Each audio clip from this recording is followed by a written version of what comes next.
Justin Gaethje had the misfortune of running into a prime Khabib Nurmagomedov as he looked to send an almighty message about his merits within the UFC's pound-for-pound conversation. Gaethje was a legitimate threat to the now-retired champion on the night, make no mistake, but overall it was more of a testament to the Eagles' dominance than anything else that caused the contest to play out the way it did. Gaethje made it interesting on the feet, of that there was no doubt, but for me, the vast gap in skill on the ground was what truly shocked me.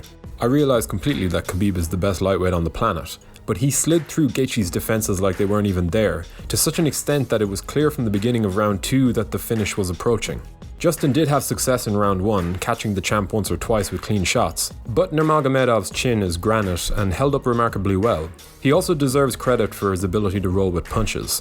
That awkward looking swinging head movement he does isn't quite what it seems. There is method to the champ's apparent madness on the feet, but even still, Gaethje had his moments. However, once Khabib finally managed to take the fight to the floor, his opponent appeared rattled coming out for the second round.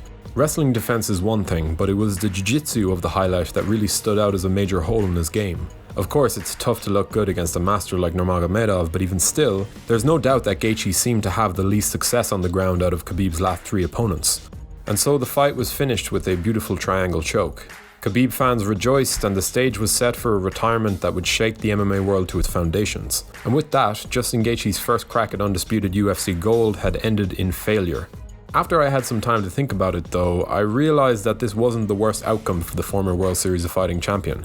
Indeed, a major hole in his game was exposed on the biggest stage of his fighting career, but given what we know about Justin on this current stretch of his run in the UFC, what has actually changed? For a fighter like him, damage is truly the thing that will likely be the primary cause of his inevitable decline.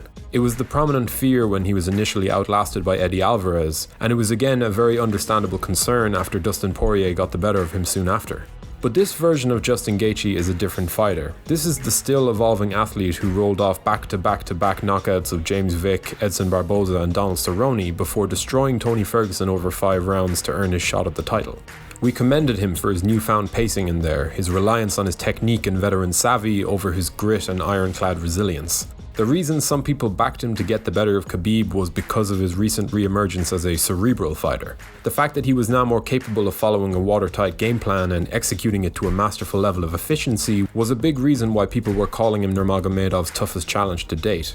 And while that didn't exactly work out the way some of us might have imagined, let's not forget what actually happened in there. Like Poirier, McGregor and all of the other opponents Khabib had beaten before Justin, the style brought to the table by the champion instantly made him a horrible stylistic matchup for whoever it was that he was set to face. That's a testament to his unique approach, but in terms of what it means for Justin Gaethje at this point, to be honest, I believe that he is still in a fantastic position as far as his championship aspirations are concerned.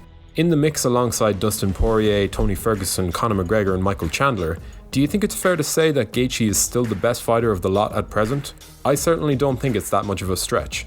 Indeed, I would back Khabib to beat all of those fighters, but he's no longer in the picture. He doesn't have anything to prove anymore, and given his exit from the sport, that leaves the division wide open. Gaethje didn't take any damage in that fight, and with this reinvention of his overall fighting approach still intact, I believe he's in pole position to find his way to the top of the mountain before all is said and done. This lightweight division is truly in a very healthy spot.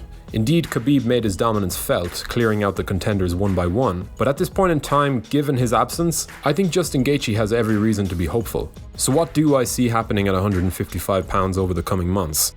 Well, with the addition of the Bellator legend Michael Chandler now set in stone, and the pairing of McGregor and Poirier seemingly fixed for a date in January, I would imagine that these 5 elite lightweights will be whittled down to one clear-cut champion before too long.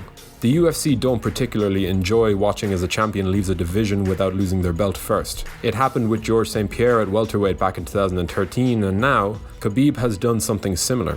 To be honest, I can envisage a situation where the UFC slapped the undisputed title onto that clash between McGregor and Poirier. Sure, it would be something of a tailor-made opportunity for the former champion McGregor to slip in and record another victory over a man he once knocked out at featherweight, but I do believe that the UFC would be inclined to make this bout a 5-round title showdown. Personally, I would prefer to see Gaethje involved somehow, but given that he just lost decisively to the champion, the stage is in many ways set for the UFC to look past him. The same unfortunately can be said for Tony Ferguson, who is of course coming off a loss, and the future promotional debutant Michael Chandler. With McGregor and Poirier coming off wins, I expect the UFC to make that matchup a fight for the gold strap. But even still, Gaethje is undoubtedly at the very most one fight away from getting himself right back in there.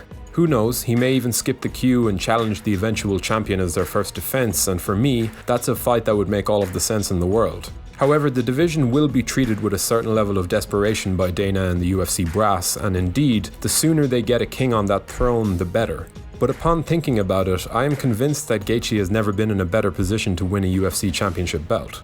Left among the remaining fighters who could not get past Khabib during his dominant reign, there's every reason out there for him to be favoured against any of his fellow 155-pound contenders. Indeed, he lost, and lost badly in the biggest fight of his career, but let's be real. Nurmagomedov's absence opens up the division in a way that's going to make the forthcoming 365-day period very, very interesting. And while I will certainly hold out hope for the Eagles' eventual return, however unlikely, there is more than enough to get excited about between this special crop of lightweight hopefuls. And what a fantastic division it is, folks. If you enjoyed this content, be sure to leave a like on this video and subscribe to the channel to stay up to date with all of our latest uploads. And as always, thank you for watching.